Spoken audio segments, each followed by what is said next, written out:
यत्र तत्र सर्वत्र अपने नियम व्यवस्था के रूप में विराजमान परमपिता परमेश्वर को प्रणाम और आपको यथोचित अभिवादन। संपूर्ण विश्व में ईसाई धर्मगुरु, पोप, पादरी, फादर और मदर के छल प्रपंच से और षड्यंत्र के द्वारा बड़ी प्रमुखता से गैर ईसाई धर्म प्रेमियों को ईसाई बनाने के लिए यह विश्वास दिलाया जाता है कि यहोवा परमेश्वर और प्रभु यीशु मसीह पर अखंड श्रद्धा और विश्वास रखते हुए उनसे प्रार्थना करने पर मनुष्य को वह सब कुछ मिल जाता है जिसकी उसको कामना होती है। अर्थात ईश्वर से प्रार्थना और उस पर विश्वास करने से परमेश्वर वह सब कुछ दे देता है जो कुछ वह चाहता है। इस सत्य को मैं इस तरह से भी कह सकती हूँ कि संपूर्ण वैश्विक ईसाइयों का अस्तित्व प्रार्थना और विश्वास पर टिका हुआ है। यह बात और है कि प्रार्थना और विश्वास का जो स्वरूप ईसाई धर्मावलंबी अपने भाव विचार व्यवहार में धारण किए रहते हैं या ईसाई धर्मगुरुओं द्वारा उनको धारण कराया जाता है, संपूर्ण वैश्विक ईसाई मानव समुदाय के लिए उस प्रार्थना और विश्वास का कोई मूल्य नहीं रहता। ईसाई पोप, फादर और मदर पवित्र बाइबिलीय सर्वशक्तिमान ईश्वर यहोवा परमेश्वर और प्रभु यीशु मसीह को लेकर यह दावा और प्रचार प्रसार करते रहते हैं कि यहोवा परमेश्वर और प्रभु यीशु मसीह पर विश्वास करके उनसे प्रार्थना करने पर मनुष्य को वह सब कुछ अवश्य मिल जाता है जिसको वह चाहता है। ईसाई धर्मगुरुओं, पोपों, पादरियों, फादरों और मदरों द्वारा कहा जाने वाला यह कथन केवल कुमति के मित्र और सुमति के शत्रु गैर ईसाइयों को, विशेषकर हिंदुओं को दिया गया लोभन मात्र होता है। इस प्रलोभन का स्वरूप ठीक वैसे ही होता है जैसे किसी मछुआरे द्वारा मछली पकड़ने के लिए अपनी बंसी के हुक में केचुआ लगा देता है, जिससे कि मछली को आसानी के साथ पकड़ा जा सके। ईसाई धर्म गुरुओं, पोपों, पादरियों, फादरों और मदरों द्वारा प्रार्थना और विश्वास रूप फेंका गया केचुआ जो हिंदू निगल लेता है, उसका चतुर्दिक शोषण होना सुनिश्चित हो जाता है। ईसाई धर्म के प्रचार प्रसार वाला खेला जाने वाला धर्मांतरण का यह खेल वैसे तो मनुष्य जीवन को स्वस्थ, सुंदर और सार्थक बनाने के नाम पर खेला जाता है, जिसका ताना बाना ठीक वैसे ही बुना जाता है जैसे कि भिन्न भिन्न प्रकार के अपराध कर्म करने वाले अपना एक संगठन बनाकर करते हैं। ईसाई धर्मगुरुओं, पोपों, पादरियों, फादरों और मदरों द्वारा वैश्विक हिंदू मानव समुदाय को ईसाई बनाकर उनका चतुर्दिक शोषण करने वाले ऐसे कृत्यों को मैं धार्मिक आतंकवादियों का कृत्य मानती हूँ। मेरे द्वारा कहे गए इन सभी कथनों ईसाई धर्म के संदर्भ में मेरे इस दृष्टिकोण को और विस्तार पूर्वक भली भांति समझने के लिए आपको बहुत ध्यानपूर्वक उन बातों को सुनना और समझना होगा जिसकी चर्चा आज के वीडियो में मैं करने जा रही हूँ। आज के वीडियो में मैं ईसाई धर्मगुरुओं, पोपों, पादरियों, फादरों और मदरों द्वारा बताई जाने वाली प्रार्थना और विश्वास विषयक उस कथन का निरीक्षण, परीक्षण और तार्किक विश्लेषण करने वाली हूँ जिसमें यह कहा जाता है कि तुम ईश्वर पर विश्वास करो, ईश्वर से प्रार्थना करो। तुम्हारे विश्वास और प्रार्थना से परमेश्वर तुम्हें सब कुछ देता है। इसका अर्थ ये हुआ कि मनुष्य के प्रार्थना और विश्वास में बहुत शक्ति होती है।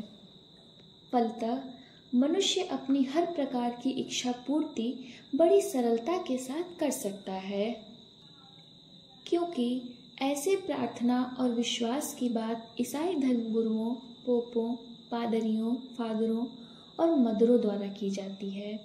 इसलिए इनकी प्रार्थना और विश्वास की शक्ति फलित होने के लिए यहोवा परमेश्वर और प्रभु यीशु मसीह को सर्वशक्तिमान ईश्वर मानने की अनिवार्यता होती है।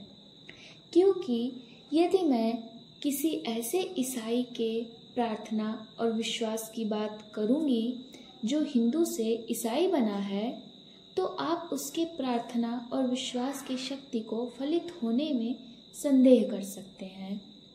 आप यह कह सकते हैं कि वह हिंदू से ईसाई बना हुआ है, इसलिए वह यहोवा परमेश्वर और प्रभु यीशु मसीह से उस ढंग से प्रार्थना नहीं कर पाया जिस ढंग से एक ईसाई प्रार्थना करता है। इसलिए मैं सीधा सीधा उस महिला की बात करूंगी जिसका जन्म कट्टर रोमन कैथोलिक ईसाई के घर में हुआ है, अर्थात वह जन्मजात ईसाई है जिसे दिव्य संत मदर टेरेसा कहा जाता है।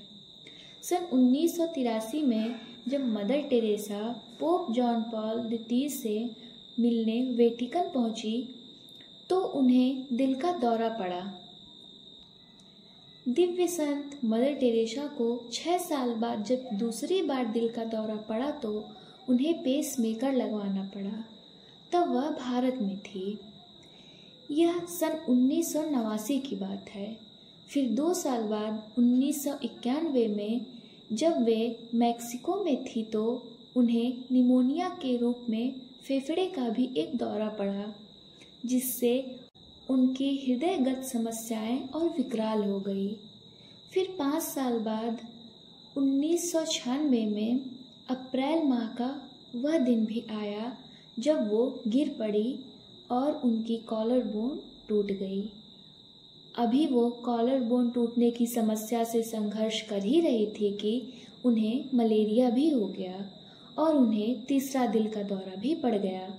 और फिर 5 सितंबर 1997 को जब चौथा दिल का दौरा पड़ा तो यमराज ने उन्हें अपने भैंसे पर बिठा लिया और उन्हें यमलोक लेकर चले गए। अपने जीवन काल खंड का अंतिम लगभग 14 साल तक मदर टेरेसा ने 3 बार ऑपरेशन करवाया और भिन्न भिन्न संक्रमणों और छोटी बड़ी अन्य शारीरिक मानसिक समस्याओं से जूझ रही मदर टेरेसा को ईश्वर पर प्रार्थना और विश्वास की शक्ति का कोई फल नहीं मिला। पवित्र बाइबलीय सर्वशक्तिमान ईश्वर यहोवा परमेश्वर और प्रभु यीशु मसीह पर विश्वास करो। यहोवा परमेश्वर और प्रभु यीशु मसीह से प्रार्थना करो, वह तुम्हें चंगाई देगा।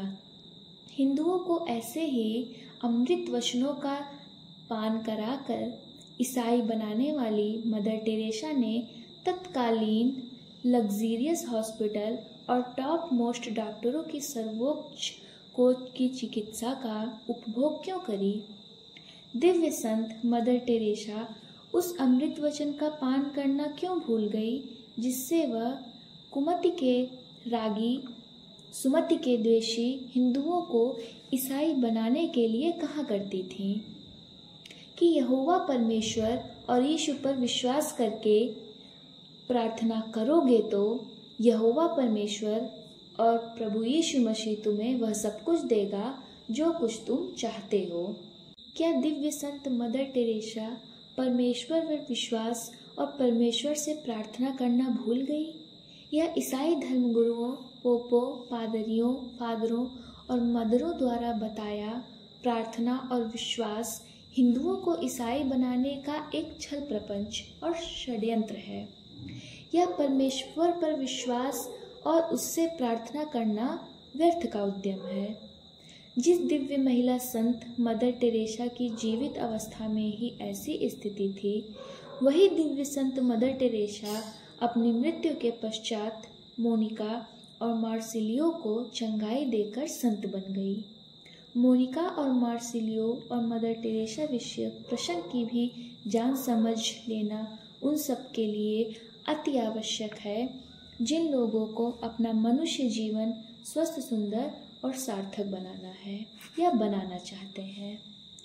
मोनिका और मार्सिलियो प्रकरण की चर्चा कर लेने के पश्चात व्हील चेयर वाले पोप की भी चर्चा करूंगी, जिसके ऊपर परमेश्वर के विश्वास और प्रार्थना का कोई चमत्कारिक असर नहीं पड़ा था।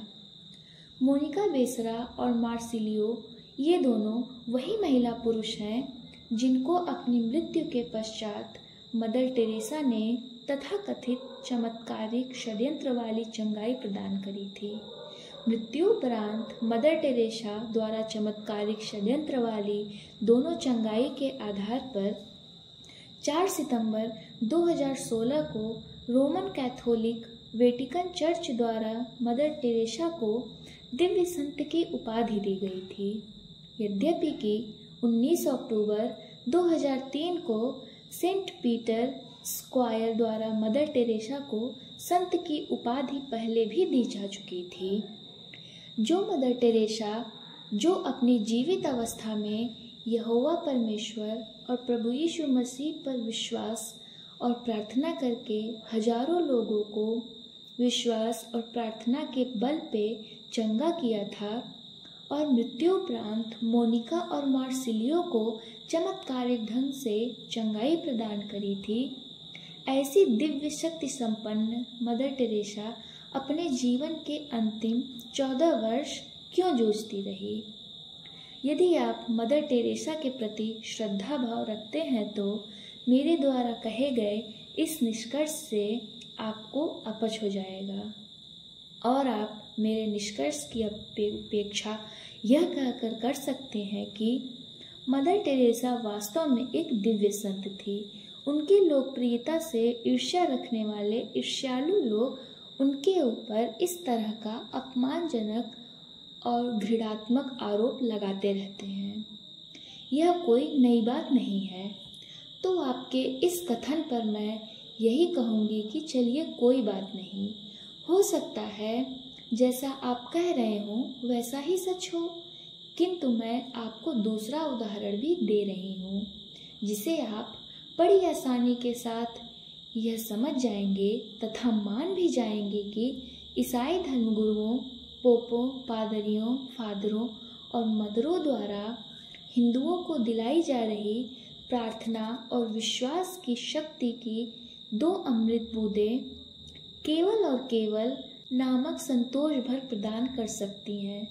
वास्तविक सुख, शांति और स्वास्थ्य, सौंदर्य तथा मानव जीवन की सार्थकता सिद्ध कराने में ईसाइयों की प्रार्थना और विश्वास वाला कथन कि परमेश्वर पर विश्वास और प्रार्थना करो, परमेश्वर तुम्हें सब कुछ देता है, पूरी तरह से एक व्यर्थ का तालाब भर है। क्योंकि अभी इसी वर्ष बीते 21 अप्रैल को अपनी 88 वर्ष की आयु खंड पूरा करके यमराज के साथ भैंसे पर बैठकर यमलोक पहुंचने वाले रोमन कैथोलिक ईसाई धर्मगुरु पोप फ्रांसिस का संपूर्ण जीवन यहोवा परमेश्वर और प्रभु यीशु मसीह पर विश्वास करते कराते और प्रार्थना करते कराते ही व्यतीत हुआ था। किंतु बड़े खेद और आश्चर्य की बात है कि पोप फ्रांसिस भी अपने जीवन के अंतिम कुछ वर्ष व्हील चेयर पर बैठकर ही गुजारे थे। व्हील चेयर पर बैठ ईसाई धर्मगुरु पोप फ्रांसिस का दिव्य दर्शन टीवी समाचार चैनलों पर खूब किया गया, किंतु उनकी भी यहोवा परमेश्वर और प्रभु यीशु मसीह पर विश्वास और प्रार्थना करने की शक्ति ने लेस मात्र भी सहायता नहीं करी।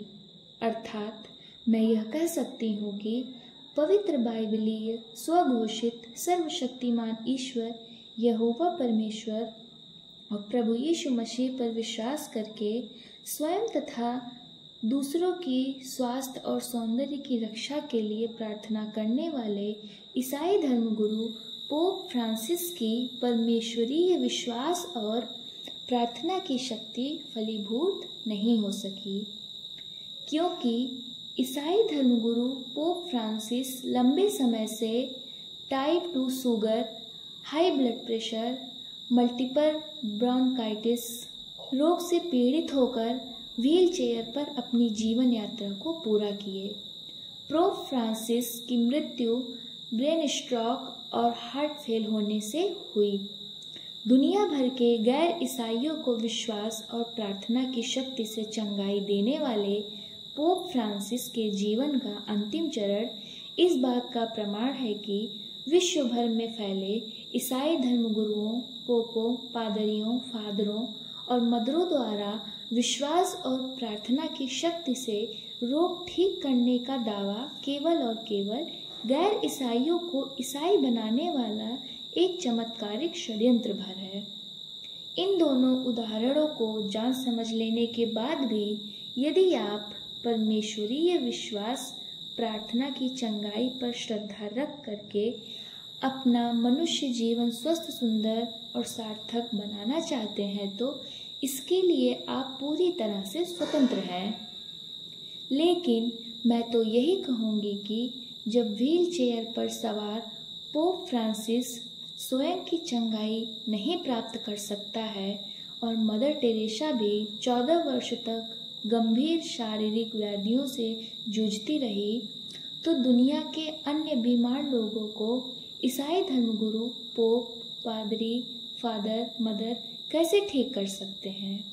याद रहे कि जब व्हील चेयर पर सवार आप किसी पोप को देखें तो उससे यह जरूर पूछें कि हेलो, कहाँ है आपका यहोवा परमेश्वर और प्रभु यीशु मसीह का चंगाई चमत्कार, आपका कैसे होगा बेड़ा पार। परमेश्वर पर विश्वास और परमेश्वर की प्रार्थना का चमत्कार को क्यों नहीं करते नमस्कार। स्वस्थ, सुंदर और सार्थक जीवन चर्चा परिचर्चा क्रम में आज बस इतना ही। शेष आगामी वीडियो में। ओम शांति शांति शांति।